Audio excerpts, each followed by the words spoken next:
Without further ado, let's go ahead and begin with Dr. Mangino. And I'm already really excited for the other presentations and how much we're going to learn today. So thank you for the kind introduction, Brian. It's a pleasure to be here with all of you and share this space with you. As he mentioned, I wrote Equal Partners, came out just about a year ago. And okay, let's look at the clock, make sure I keep to my 10 minutes. So let me start by saying, and I'm going to frame this conversation around teamwork, because when we did the pod, that was sort of the angle that we took of sort of how that the Equal Partners sort of meshes with modern husbands. And so I just want to talk about teamwork and how that plays into an equitable partnership. So just a few statistics on sort of our reality of where we are right now in North America. We have chore journals that show that typically, and unfortunately, most of our data comes from different sex couples because that's just what people have been studying. We have some very new data around same-sex and queer couples, which is fantastic. But in different sex marriages and relationships, we have what we call a neo-traditional standard, which is both people contribute to income generation for the family, participate in the economy, bring money into the family, but 2/3 of the household chores and caregiving falls to the person in the female role, and 1/3 falls to the person in the male role. I use the term female role and male role because oftentimes, most frequently, it matches gender identity, but sometimes it's switched.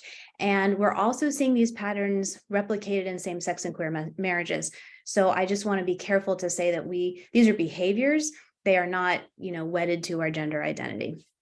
So anyway, when we have this 2/3, 1/3 split, which is sort of typical, and we've been stuck here since the mid-80s, which is a little bit sad. So we have plateaued and we're not really making too much progress naturally. So my book is really to point out to people that, we've been in this pattern for about 30 years. And if we're going to get any closer to equity, we need to work at it. We need to be a bit more intentional about it because it's not just happening naturally.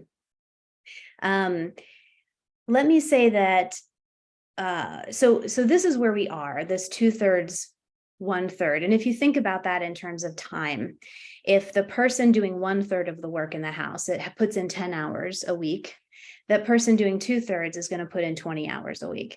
And over the course of a year, that adds up to a tremendous amount of time difference, where one person is still doing household work, still doing caregiving, and one person has, hundreds of hours worth of free time. They can sleep, they can go back to school, they can work on a hobby, they can put in overtime, they can work longer so that they make that promotion, right? They can put in for work travel. They can, there are many choices that come with more time. And I think that's a really important thing to point out. However, I'm going to talk about a little bit later that there's also a lot of harm that comes to that person doing 1/3 of the work. So I'm going to get there eventually, but let me just say that that's where we are, this 1/3, 2/3. And what I talk about is how can we get closer to equity? So how can we get closer to 50-50? And I'm not talking about following each other around with like a Excel spreadsheet every day, like who's doing what. I'm saying when you look at your relationship from 10,000 feet over the course of months and years, are you both pulling your fair share, or is it lopsided? Does anyone feel resentful that the other person is doing a lot less, or do you both feel like we're both in this together? Are we truly a team? And I think to achieve that equality or that equity, both of you have to do about 50% of the physical tasks. Both of you have to do about 50% of the cognitive tasks, that project management, that anticipating work that comes with a household. Both of you have to take, equal responsibility for caregiving, whether it's elder care, child care, pet care. And, you have to share in that emotional work as well of sort of being the glue for your family. So that's how I define equitable partnerships. And let me just give you an example of what isn't teamwork, because this is what turns up a lot in couples that I interview, is I'll have people say, oh, well, one of us is the manager who just like keeps an eye on everything and does the schedule and knows what's going on and knows who's doing what and who needs to be where. And then I help out. When I'm given a task, I always do it. Hey, can you unload the dishwasher? Can you pick up the kids from the pool at 4 o'clock? send a birthday card to your mom, right? But that is like a manager-employee relationship, which is not teamwork. That, and managers are paid a lot more than employees for a reason, because they have that burden. They're always thinking, they're always anticipating, they're always evaluating, they're always trying to look a week, a month, a year ahead to prevent problems from happening, right? Where that employee just does their task and then they're done. They can go back to their leisure time or their own time. So that's an example of what isn't a team. And so what I try to do is get people closer to think about how can we have a more equitable relationship where we're both owning cognitive labor and we're both owning physical tasks and we're both owning caregiving. So for my book, there's just a lot written on what men do wrong. And I think I get a little tired of reading it. Sometimes, I don't know, maybe you do too. I think that calling out bad behavior is important. But I also think it's really important to talk about what you're doing right and what success looks like. I don't want my son to just grow up knowing what not to do. I don't want him growing up only thinking and looking at examples of toxic masculinity. I want him to grow up looking at examples of positive masculinity. So for my book, for like the core of the book, I interviewed 40 men who with my own rubric, I sort of decided that they were equal partners in their marriages. And I just did in-depth interviews to figure out, basically what makes you tick, where did you come from, why do you do what you do, what motivates you?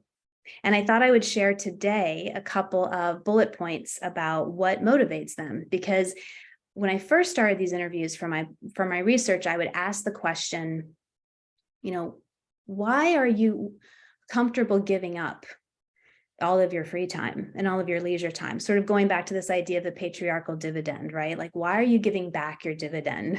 Why aren't you taking it?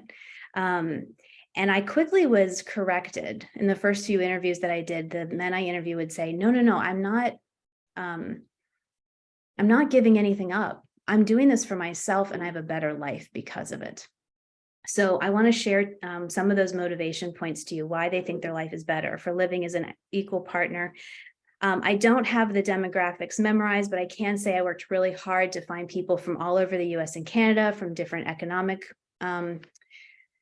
classes, different educational levels. I had 35 men married to women, 5 men married to men, first generation Americans, all just different kinds of people, so that I oversampled men of color, for example, because I just really wanted as many diverse stories as possible. And the first thing I heard is that they had improved relationships.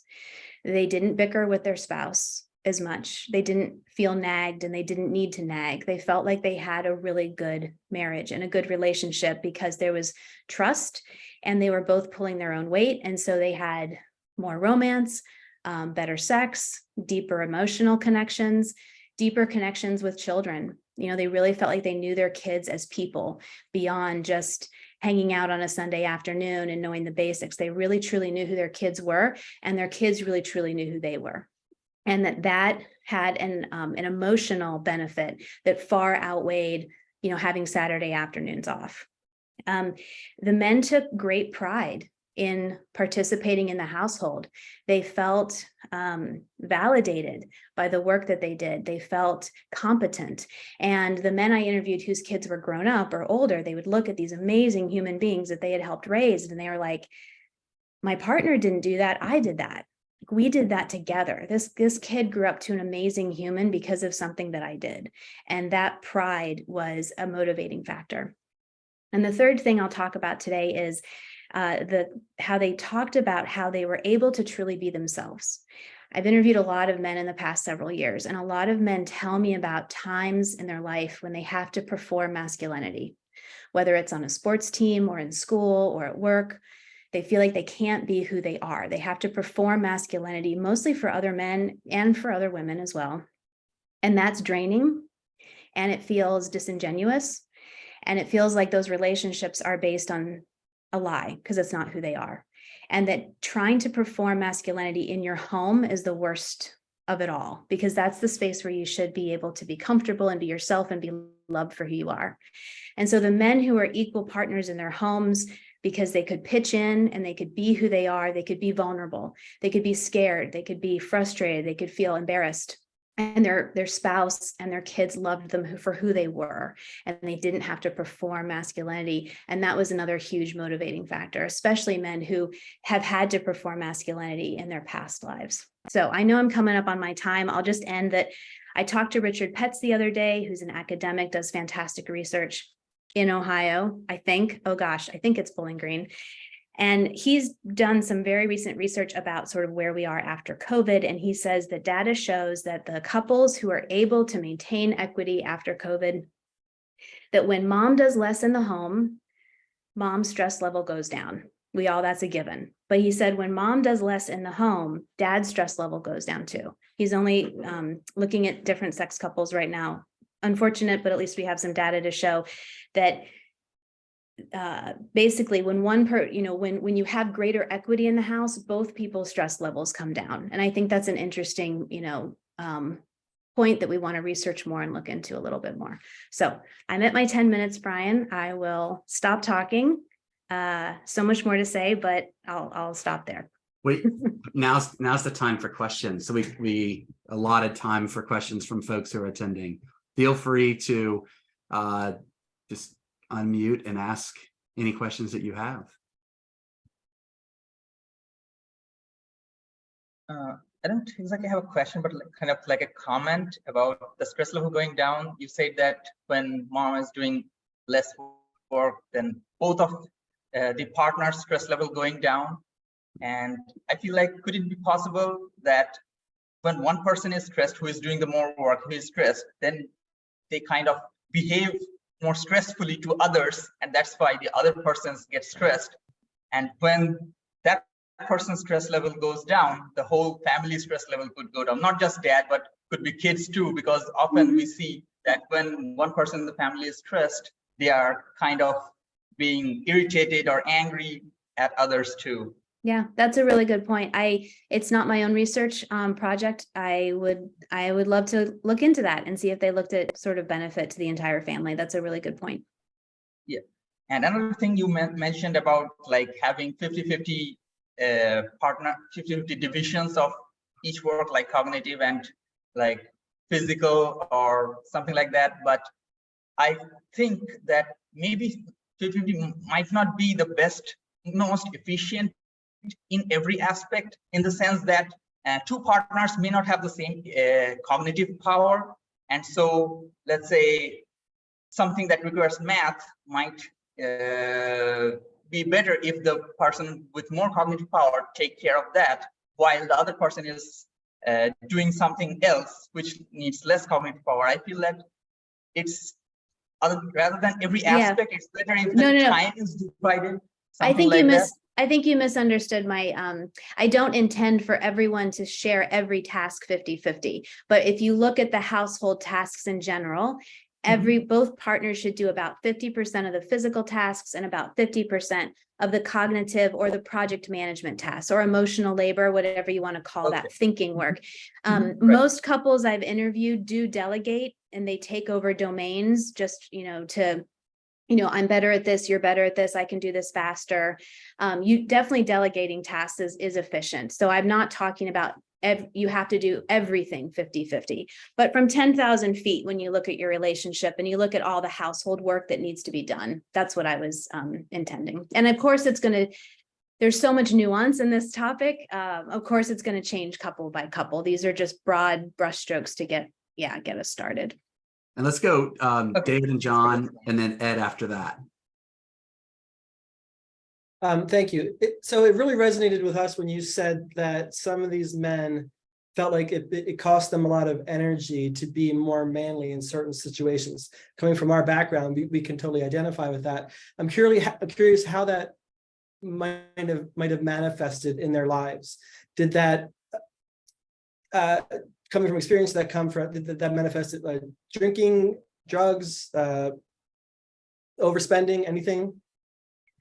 I think so. Depression definitely was mentioned. I can think of a couple who I'm trying to think of their stories. One man who is gay and didn't feel like he could be himself growing up and had to, like, from a very young age, his dad would say, you talk like a girl, you act like a girl. And so he had to learn how to perform and be sporty. And, and so that led to a huge toll on his emotional health, self-esteem, and led to depression. I don't think there was substance abuse in that case.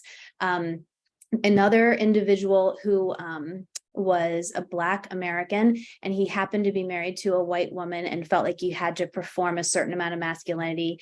That marriage didn't work, and that did lead to alcohol use.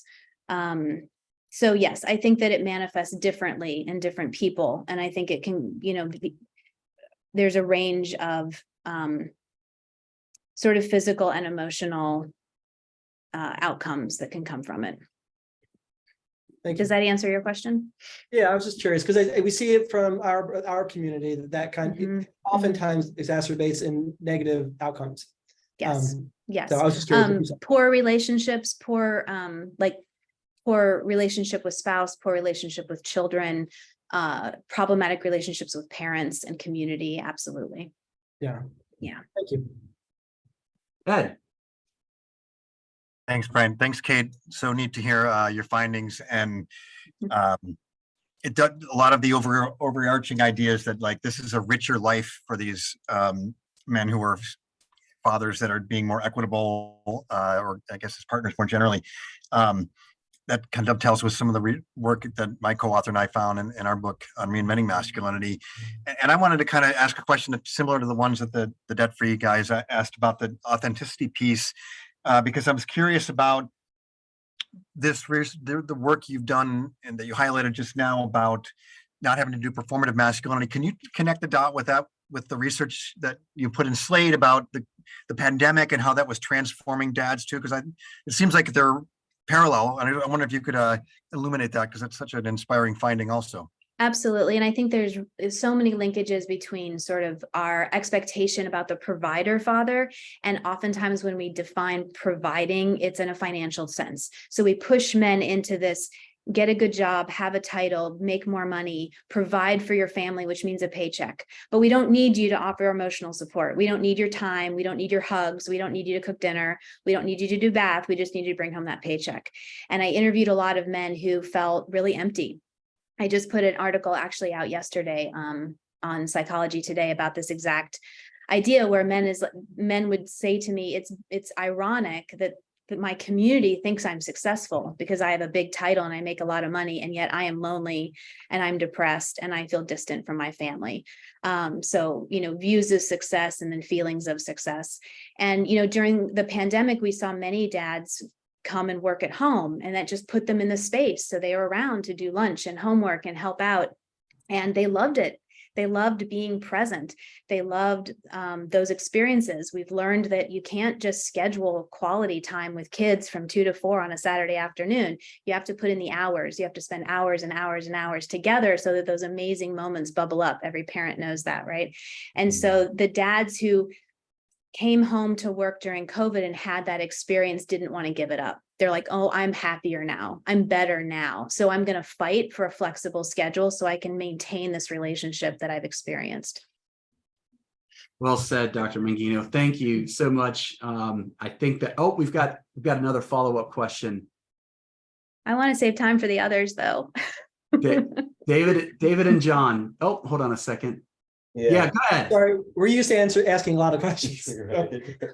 That's what you learn to do as a podcast host. But I'm curious, were any of the couples that you worked with, were any of them in a relationship where the woman was the primary breadwinner and the traditional roles were almost switched, where the husband was either primary caregiver, Yes. spent more time at home, and if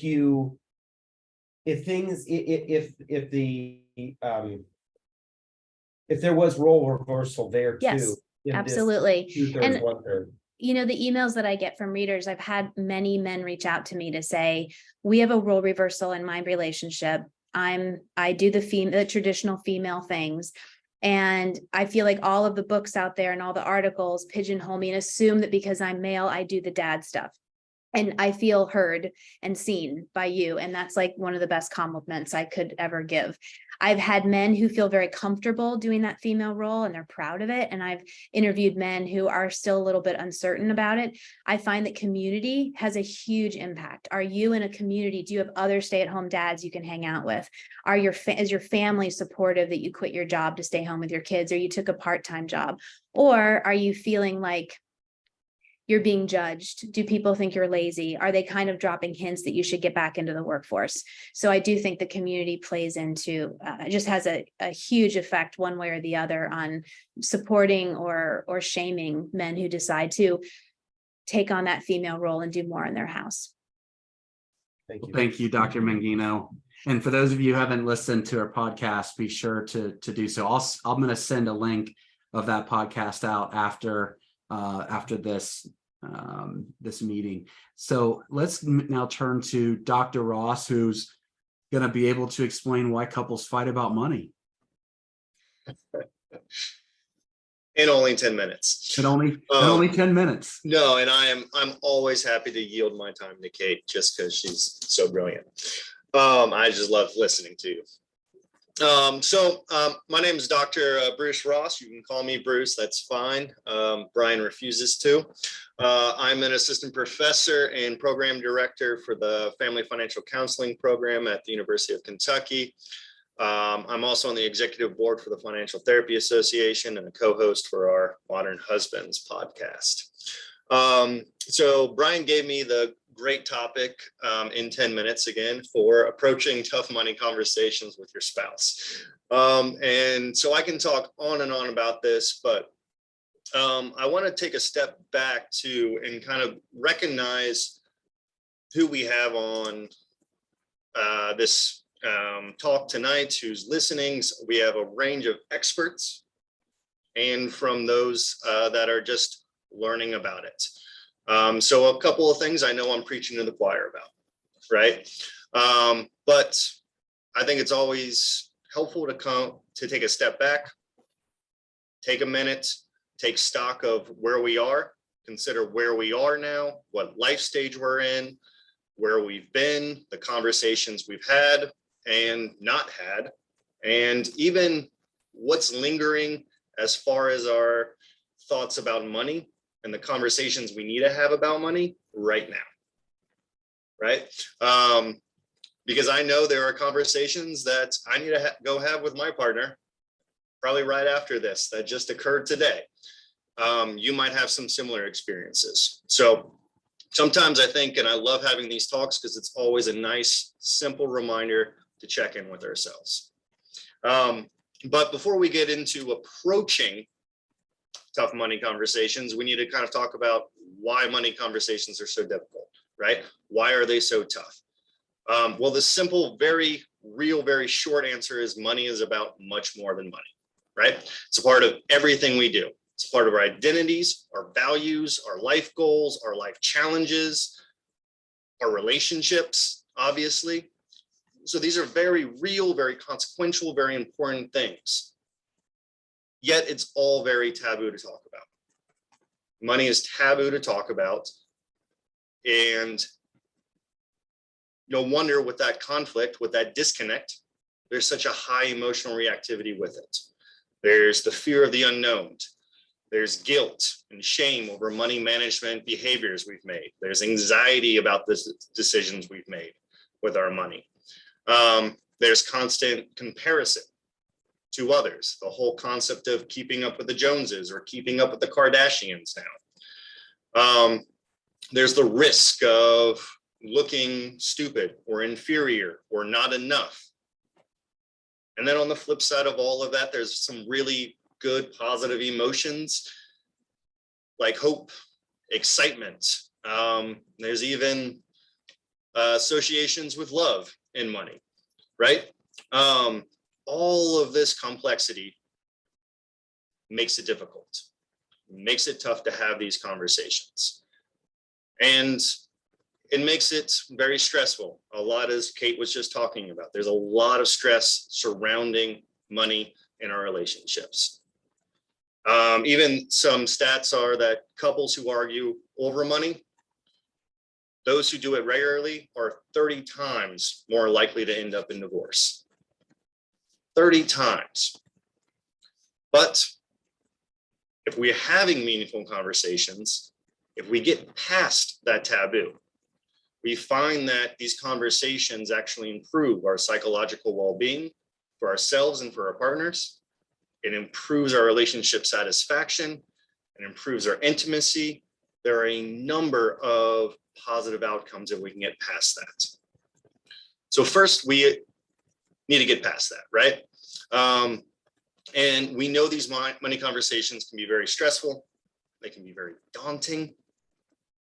So part of that is knowing what conversations do we even have, understanding what stage of life, what stage of a relationship you are, and knowing the common money conversations to have, like negotiating how and when to split different types of bills, how to decide what's mine, what's yours, what's ours.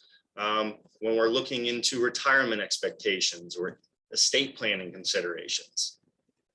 As we understand those different conversations, we can help lessen those fears. We can feel less overwhelmed with having those conversations, and we can actually get into that. Now, other than just understanding what conversations we have, we can also look at a couple of different things that we have to address before we actually get into approaching that tough money conversation. So first and foremost, there is getting organized. Often couples, they jump the gun and they have these difficult money conversations before they're ready. Now, you're never going to be truly ready, I think, but before they've done kind of some of their due diligence. They might wait till the heat of the moment, for instance, or more often than not, even when they're planning to have these money conversations, they don't have a real sense of their financial situation. And so that's something I've seen in practice, in supervision of other practice a lot. And the research kind of supports that as well, that when it really does come down to personal budgeting, most people far underestimate their spending, both in frequency and amount. This has been supported for both past spending and future predicted spending. And so obviously that creates costly financial problems, but it also doesn't really allow us always to have an honest conversation about our money and what to do with it if we're not starting with that honest picture for ourselves, right? So we need to collect all the financial data we can. We need to look at our budget or create a budget if we don't have one. We can look at our credit card reports. We can look at how we're spending our money and tracking that. We can look at our credit scores and reports. We can look at our investment accounts and really start to write out and get a sense of our monthly or annual expenses and incomes, as well as our net worth. And there's lots and lots of apps that we can use nowadays, like Mint or Honeydew, which is specifically designed for couples, that can help.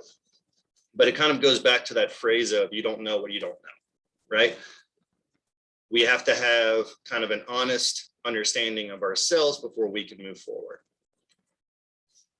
The second part, I think, before engaging in any conversation kind of comes back from my own therapeutic background, and it considers self-reflection. So not getting ahead of ourselves in that we have to do our own kind of an analysis of ourselves. So there's this common sentiment in a lot of therapeutic training programs for therapists that you must first do the work for yourself before you can do the work for others. And that's the same for all of us when we want or we need to have a lot of these tough money conversations.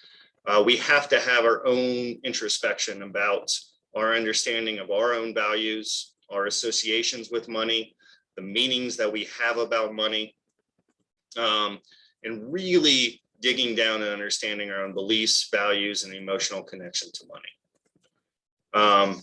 And that goes into a whole host of areas of introspection, self-care, money scripts that I'm more than happy to talk about, but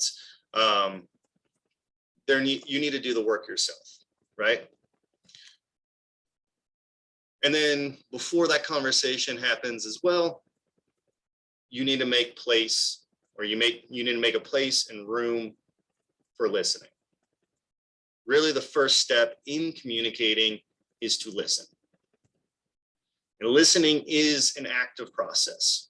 You have to receive and respond to what is spoken to you, as well as some of those unspoken messages, since 90% of our communication is non-behavioral, or it is behavioral, it's non-verbal. So we need to facilitate, I guess, awareness, understanding, empathy through active listening. That's going to create a better mutual understanding of where our partners are coming at. And in turn, as they provide active listening for you, where you're coming from. And I want to, I guess, say that we should allow that disagreements are natural. They're a natural part of any conversation. So we're taking a step back. We might have to reset. We might have to work a little harder to understand where the other person's coming from, but that's all part of the listening process, right? If it is escalating to the level of an argument, remember, you can take a time out. You can pull yourself back,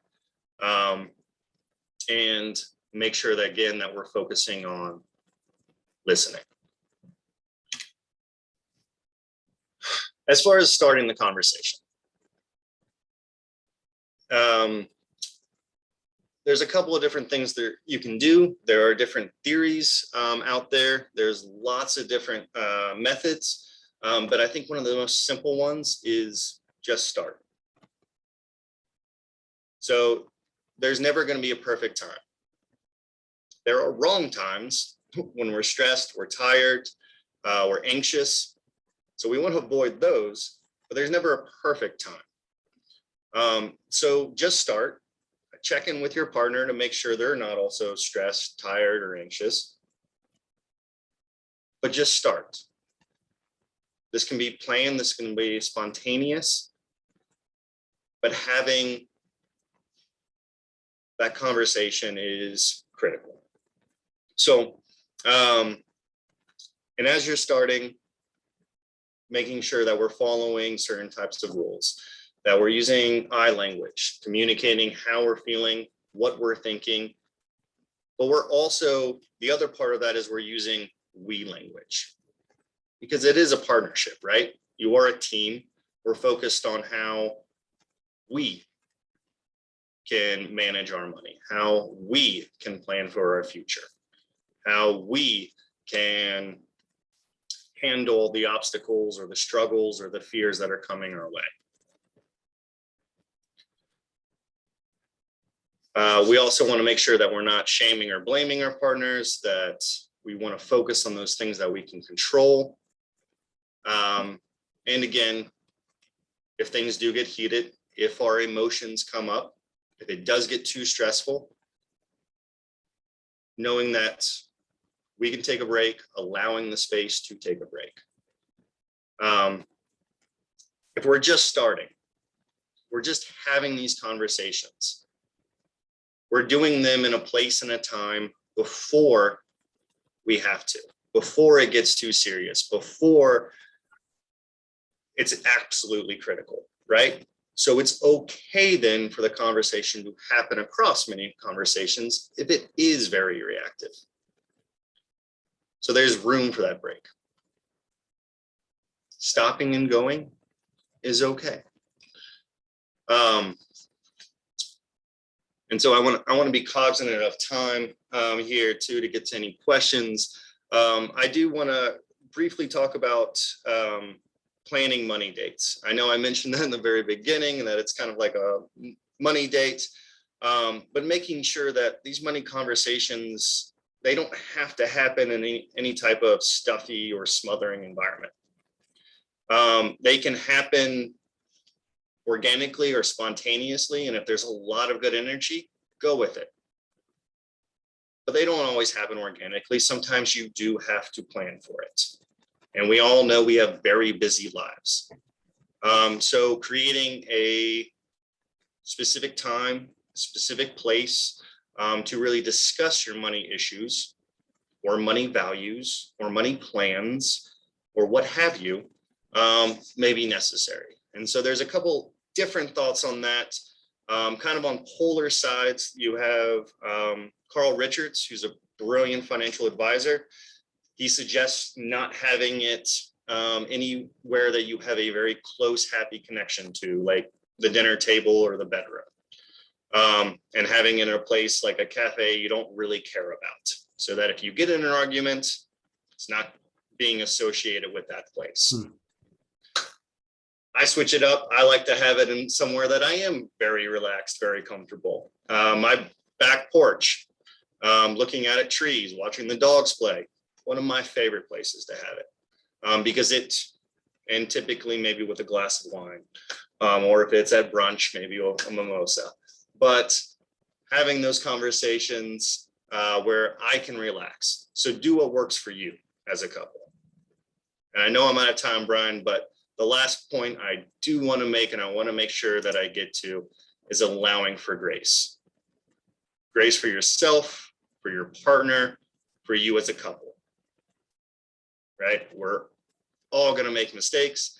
I make mistakes every day on this stuff. And because I teach on it, I discuss it with colleagues, I research it every day, I'm constantly reminded of maybe the mistakes I'm having, or the mistakes I'm making, but realizing that we're all human. So we need to give ourselves grace. It's how we self-correct, how we admit our mistakes, how we move forward. That's really what matters in having those conversations. Bruce, that the grace part's so timely. I was just talking to an in-law that's close to my age, where one of them completed their W-4 incorrectly and then had their partner do the same thing. And so they owed $17,000 in taxes, unplanned. And that is for them a significant amount of money.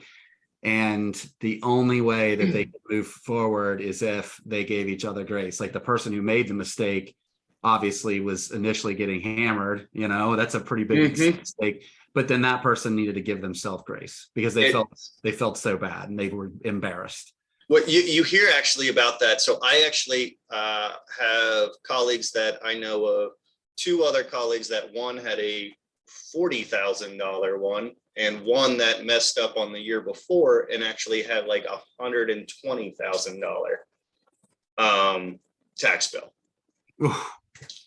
So that they caught, but I mean, obviously very different financial situations, but you have to give yourself grace. Right. We all make mistakes. And let's face it, our financial system is pretty complicated on purpose, right? Yeah, right.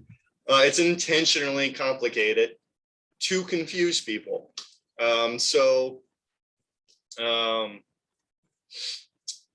Making sure that, we understand the situation we're in, and that situation is one of complexity, one of great emotional reactivity, and one of just really life. Well, thank you for sharing, Dr. Ross. And we're going to go over, and we will not take it personally if you have to jump off right at 8:30 Eastern time. But I can assure you, you're going to love to hear what Dr. Streib has to say. Like I said, when she was on our podcast, I wanted to talk to her for hours and hours because I was learning so much. So, Dr. Streib, thank you for being here. Thanks for having me. And you guys can call me Jessi too. I know that's not your thing, Brian, but happy to have you do it. So I study how the class that we grow up in shapes who we are and what kind of opportunities we have. And one of the ways I've done that is to look at people who marry somebody who grew up in a different class than they did. So these are people who are both college educated professionals, but one person grew up with a dad who has a blue collar job and a high school degree, and one person grew up with a dad who has a white collar professional job and a college degree. And so they often meet at college or a little bit after. They tend to not realize that they come from different class backgrounds. This isn't necessarily something that people think about that much. But these marriages are really common.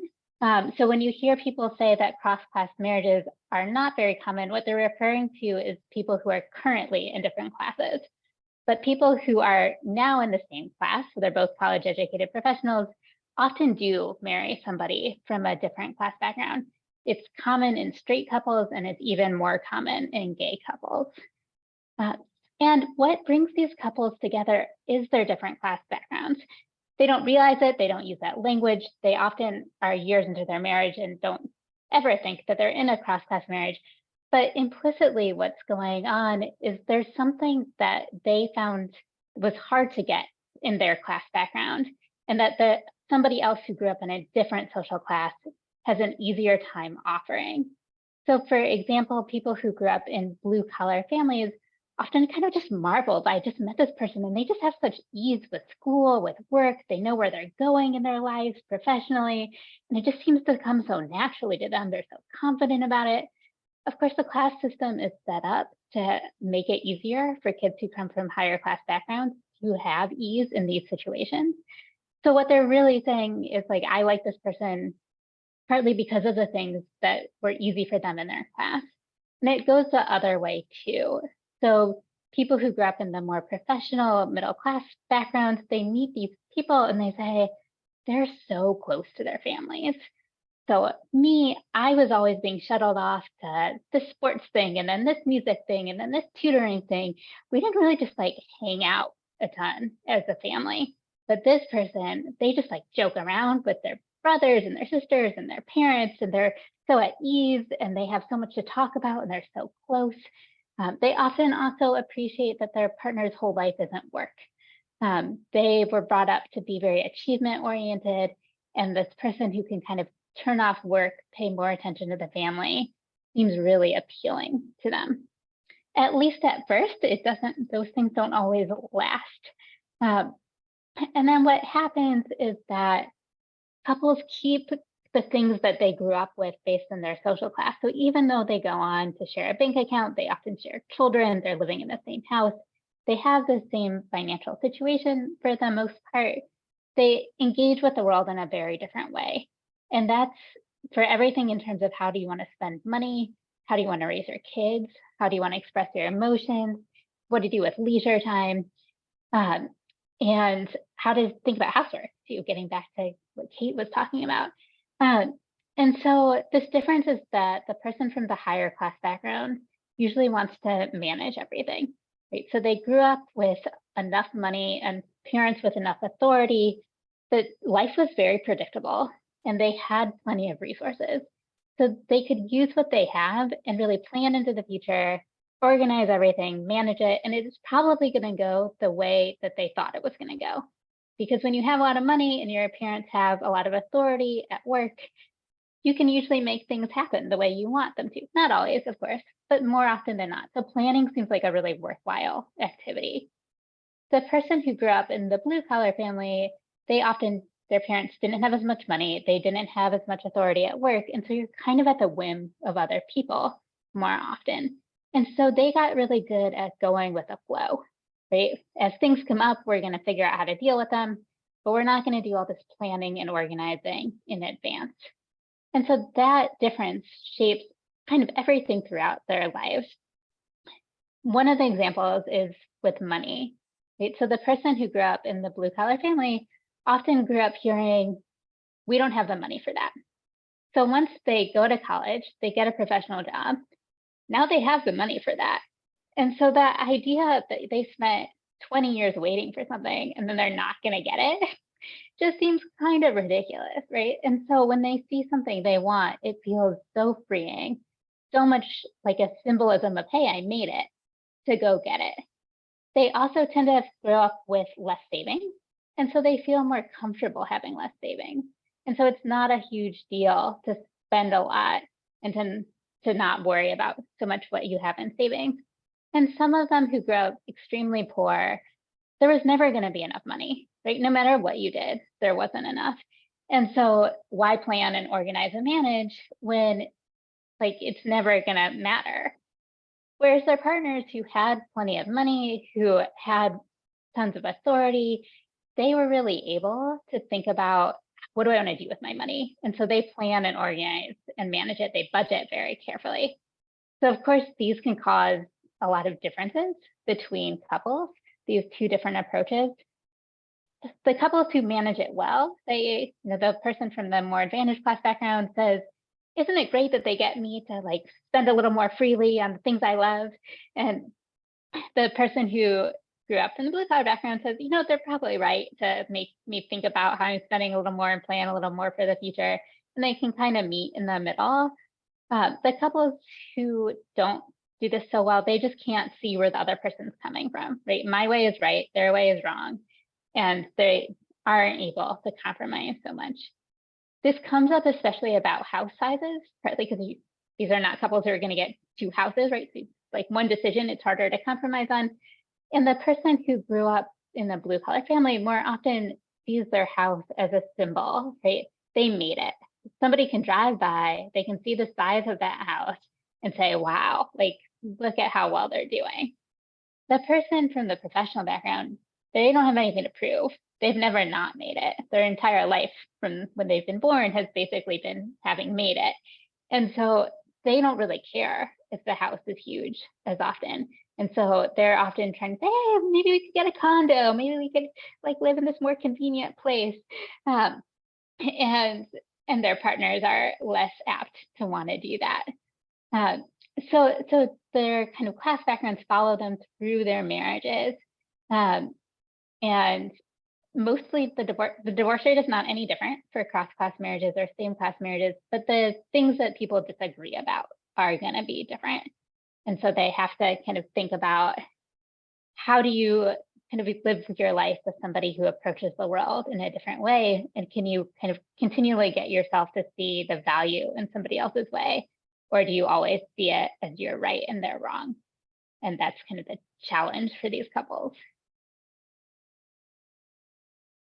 Well, just a reminder, I'm going to send out the podcast with Dr. Streib. Now's a great time for questions. I'm sure quite a few of you have questions. Feel free to either raise your Zoom hand or just unmute and ask.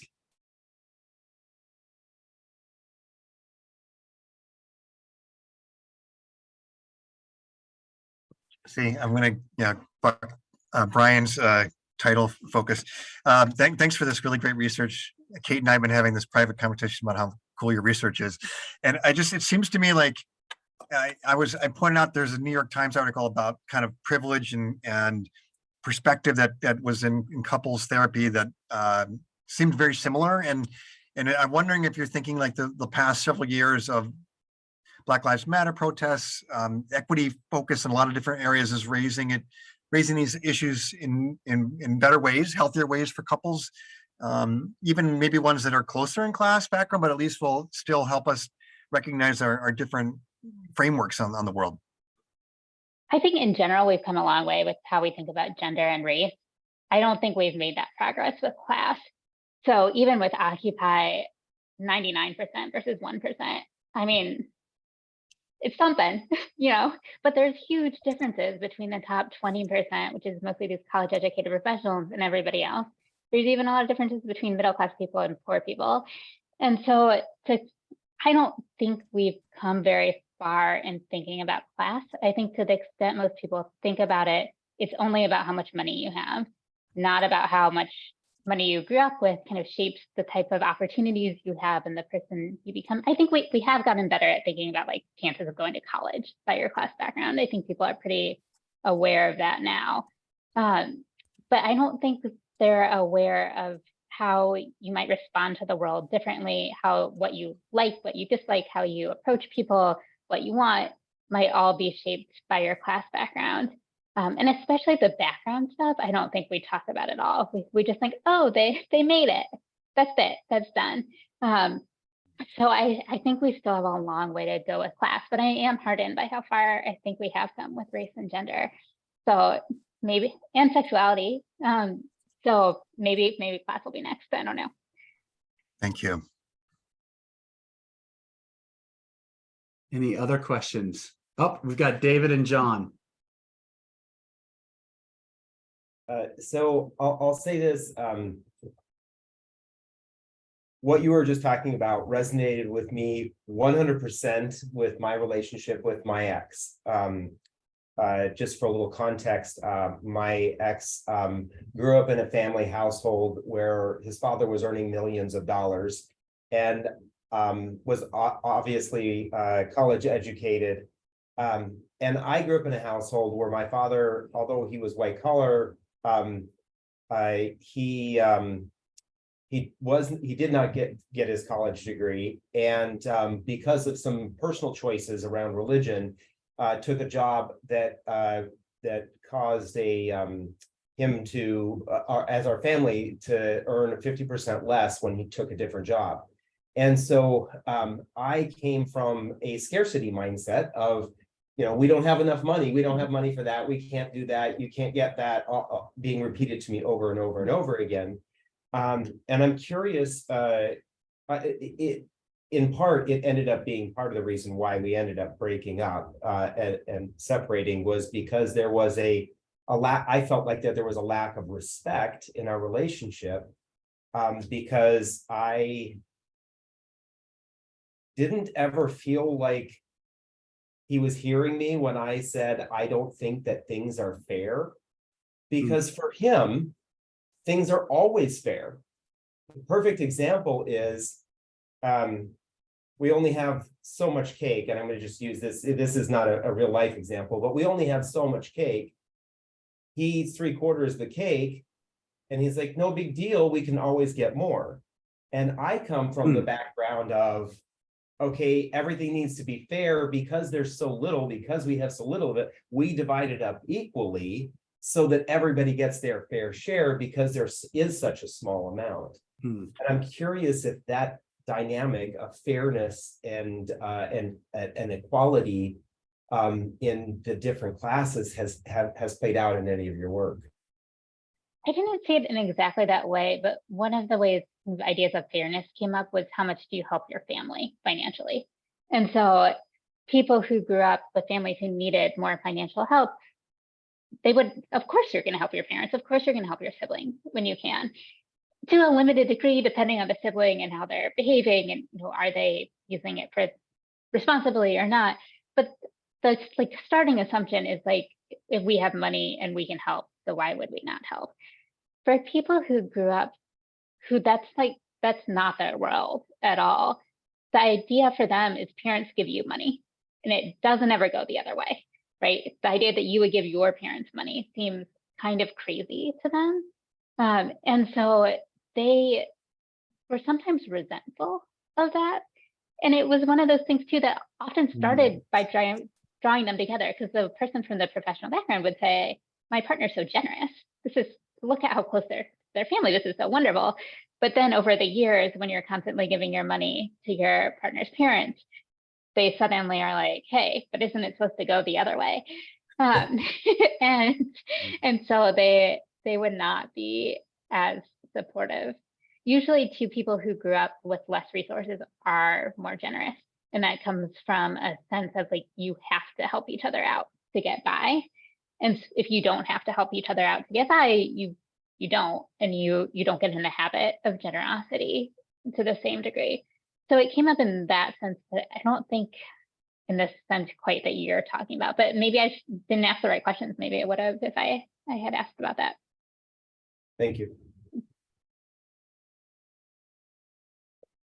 So I have one question for Dr. Streib. Who's going to win the Duke UNC basketball game? I I'm know such you're not a not a big sports fan. Yeah, I have no idea. I wear a Michigan shirt all the time because that's where in school I know, but I'm from Ohio. And people always say, "How about that game last night?" And I'm always like, "What's the game?" I have no idea. I'll cheer for Duke. I sometimes have the players in my classes, so I cheer them on. There you go. Well, thank you everyone for joining today. A special thank you to Dr. Streib and Dr. Ross, Dr. Mangino. I'll follow up with an email with the podcast and then a couple of other resources.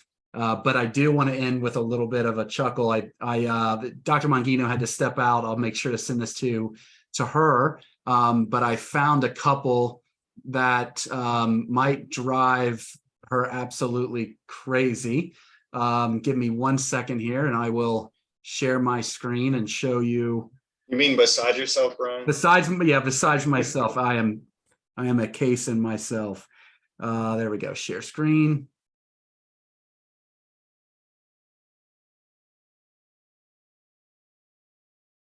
And pack the dishwasher and then unpack the dishwasher and cook dinner and put the washing on. And you know what? I can't continue to live like this. Hey, relax. It's gonna be all right. How? Here, I'll just show you. Yeah, I've been doing this since you moved in. See this basket thing?